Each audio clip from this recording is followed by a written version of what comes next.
Peggy 18.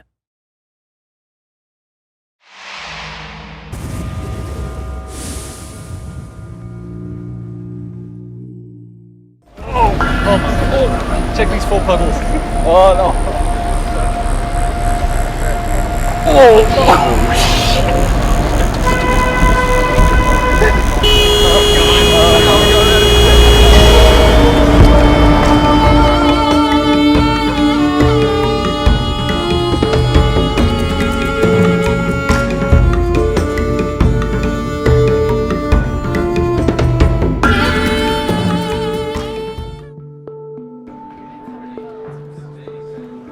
Ubisoft had a clear and lofty goal in mind as they built Far Cry 4, create the most authentic gaming experience ever. The dedicated developers in Montreal were step 1. Immersion in the game's inspiration, the Himalayas, was step 2. It was imperative to see the people, places, and things that would help bring this game to life. Nepal also suggests like a lot of different kinds of environments, right? How are you going to feel going from sort of the virtual world that you have created into the new world that we're going to? In my head, I have this Wikipedia idea of what Nepal is. I've been reading about what makes it the way it is right now, what's been happening over the last 10 years, the last 1,000 years. But I'm hoping that we can uncover something that isn't presented on the web. The expectations are going to be super high. After Far Cry 3, we really want to push it and bring it to the next level. It's super important that the environment you're in feels believable. Like you can look around and understand the space and it feels like a real place from the real world. So being able to go to some of those locations is super interesting and super useful, just to see how the ground crunches under your feet and just the tiny little textures like that. And we can try and bring that extra level of authenticity to it.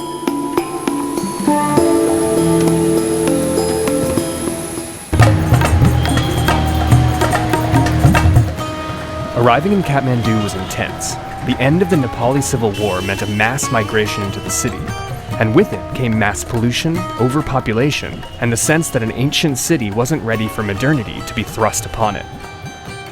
Everyone seemed to be experiencing that sensory overload, too. It's visually super noisy. I'm having trouble processing everything that I'm seeing because I'm trying to remember it all. I'm like, that's useful. Oh, that's super useful. That post is incredible. That texture is awesome. Right now, I'm just trying to absorb it all. Local rumor had it that an animal sacrifice was going to be happening to appease the gods after the monsoon, or maybe just to appease the gods in general. It was sort of unclear. But Nepal has strong ties to its past, so attending an animal sacrifice is significant in understanding traditional Nepali culture. It was a perfect introduction to the country.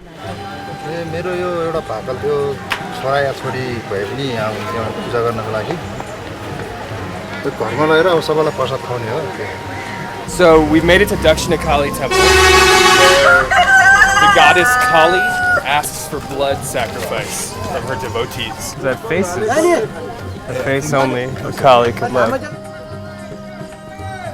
So we're gonna follow them to the altar where that goat will be sacrificed to slake the thirst of Kali.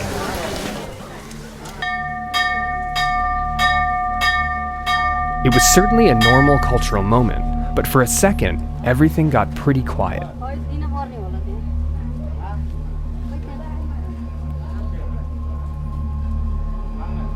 I was expecting like a clean cut, but the whole like slice and then guide. It's been super interesting to get this close to the source material. It's like it's the kind of experience that we can never normally get, and I haven't had working on the game before. I didn't realize the significance of bells, especially around temples and places of worship. In my head before I went, I had this like very stereotypical kind of soundscape of what a place of worship sounded like. I think what we'll end up with is something that's less like a stock movie soundtrack kind of vibe, and we'll capture something that's much more realistic. After a brief foray into animal sacrifice, a small plane was taken to Pokhara, a town famous for both being a gateway to the Himalayan highlands and the home base for Nepal's legendary fighting Gurkha.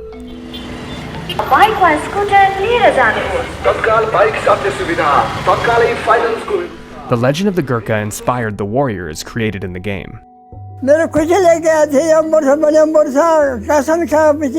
मरे खुसीले आदमी बगेर हाम्रो साझाहरू मरे धनको थुप्रो के हड्डीको थुप्रो भने हाम्रो साझाहरूले त्यस्तो भन्छ।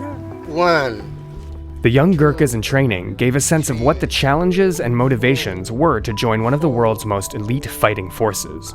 They were established by the British Empire in the mid-19th century and have fought alongside British special forces ever since.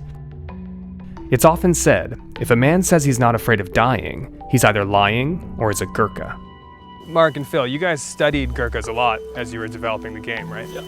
And so what is it like now actually meeting young dudes who are trying to be Gurkhas? It's interesting to meet the personalities behind that, just to see how dedicated people are to actually achieving that. Like these guys will try year after year after year to get in. The dedication is pretty intense. I have been trying British Army for 4 times, and this is my last time. Gurkhas are very closely associated with the kukri, a curved do-it-all weapon that's been referred to as the Gurkha blade.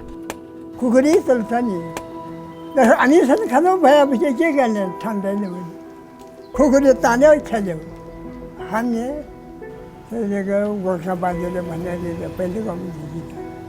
Just a few years ago, a retired Gurkha successfully fought off 40 thieves who had hijacked a train, killing 3 of them and seriously injuring 8 others, with just a kukri. It's also the primary blade used in Far Cry 4. We will die for Gorkha, sir, if we are selected for British Army, Gorkha. It was becoming apparent that pride came with being a native of the Himalayas. As the journey continued towards the guerrilla trail, the roads were getting narrower and more perilous. The conversations with the young Gurkhas weighed heavily on everyone's minds. There was a looming sense that an intense few days were to come, as the developers were going to meet the real people behind the game they wanted to create, people whose lives had been torn apart by the Civil War.